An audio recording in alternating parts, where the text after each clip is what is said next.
ANDIZI, translated, I will not come down. A stubborn focus on building a great life. Written and read by Beauty Kotela. Chapter 9, Laziness. While a number of people are brought down by pain and hurt, mistakes of the past, lack of confidence, and other things, others are brought down by laziness. Sometimes we are just lazy. No other explanation for the position where we find ourselves in except for the fact that we are simply lazy. Sometimes you look at yourself and think, Kos, gendi kude God. In other words, I would be far in life if I was not so lazy. God gave me this idea a number of years ago, and if I wasn't lazy, I would be farther than I am right now, we often say. There are courses and projects in my life where I know if I had put in just a little effort, I would have excelled there, but I didn't. I chose mediocrity. While in John 10, verse 10, Jesus says, I have come that they might have life and have it abundantly. This does not mean that all you have to do is wake up in the morning and you will have your abundant life. There is no courier delivery guy that will knock at your door and ask you to sign for the delivery of your abundant life. This means that whatever it is that you wish to build, from a great personal life to a flourishing career, raising great kids, an amazing family, an intimate marriage, a thriving business, changing the world, etc., all of it requires sweat equity.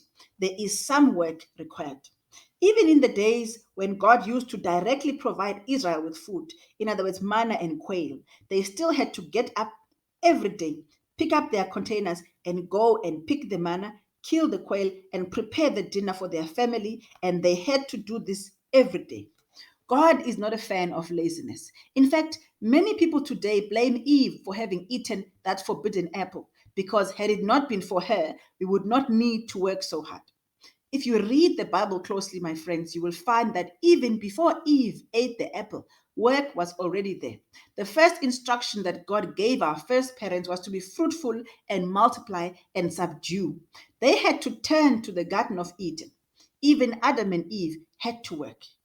Now, we can, of course, talk about working hard versus working smart. That is not my point. Mine is simply this: your building project is never going to take off.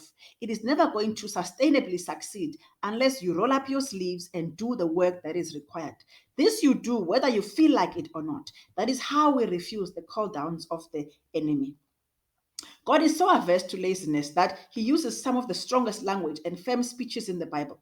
Verses like, the one who is unwilling to work shall not eat, 2 Thessalonians 3, verse 10, and go to the end, you sluggard, consider her ways and be wise, Proverbs 6, verse 6, they communicate clearly that God is not a fan of laziness. He charges us, whatever you do, work at it with all your heart as working for the Lord, not for human masters. That's Colossians 3, verse 23. One of my prayers to God is, Lord, may I have the courage of Joshua, the excellent spirit of Daniel, and the work ethic of Joseph. I need this and more for the magnitude and nature of my building projects. I will never forget the words of one of my church elders when I was in my young adult years. I had finished school and was now working and earning a salary, not the highest, but a salary nonetheless. He was a businessman and was driving a nice 4x4 bakkie, which I absolutely loved and coveted. So I would often talk to him about having a car. One day I want to have a car, I would say. I guess I must have talked way too much about this one day wish of mine. That one Saturday afternoon, he sat me down and gave me a very stern talking to. He said to me, Ciao, yeka uzenza inja endala. In other words, don't be like an old dog. He told me that when a dog is young and it sees birds or little insects flying by and it wants to eat them, it leaps and jumps and barks and bites, pursuing those insects and birds until it catches them.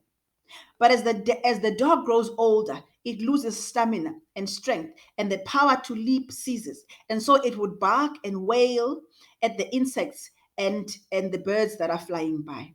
While he was not equating me to a dog, he made the point that if I wanted a car, I need to get up, leap, jump, bark, bite, do whatever was necessary.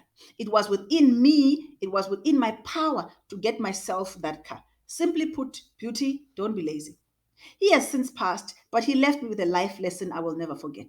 A year from that conversation, I managed to buy myself my first car, cash. It was not a luxury car, but it represented so much more. Among other things, it represented my ability to focus and to build and to succeed.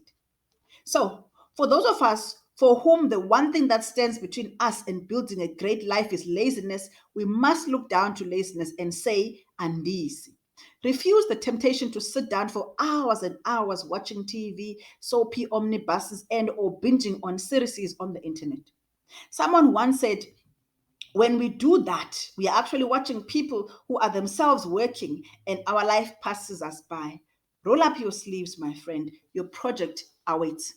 The late Kwaito star Mandoza had a song that many South Africans would know. Uzoyithola kanjani uhlele koneni. The former president of South Africa, Mr. Thabo Mbeki, during his tenure, had a program called Vukuzenzele.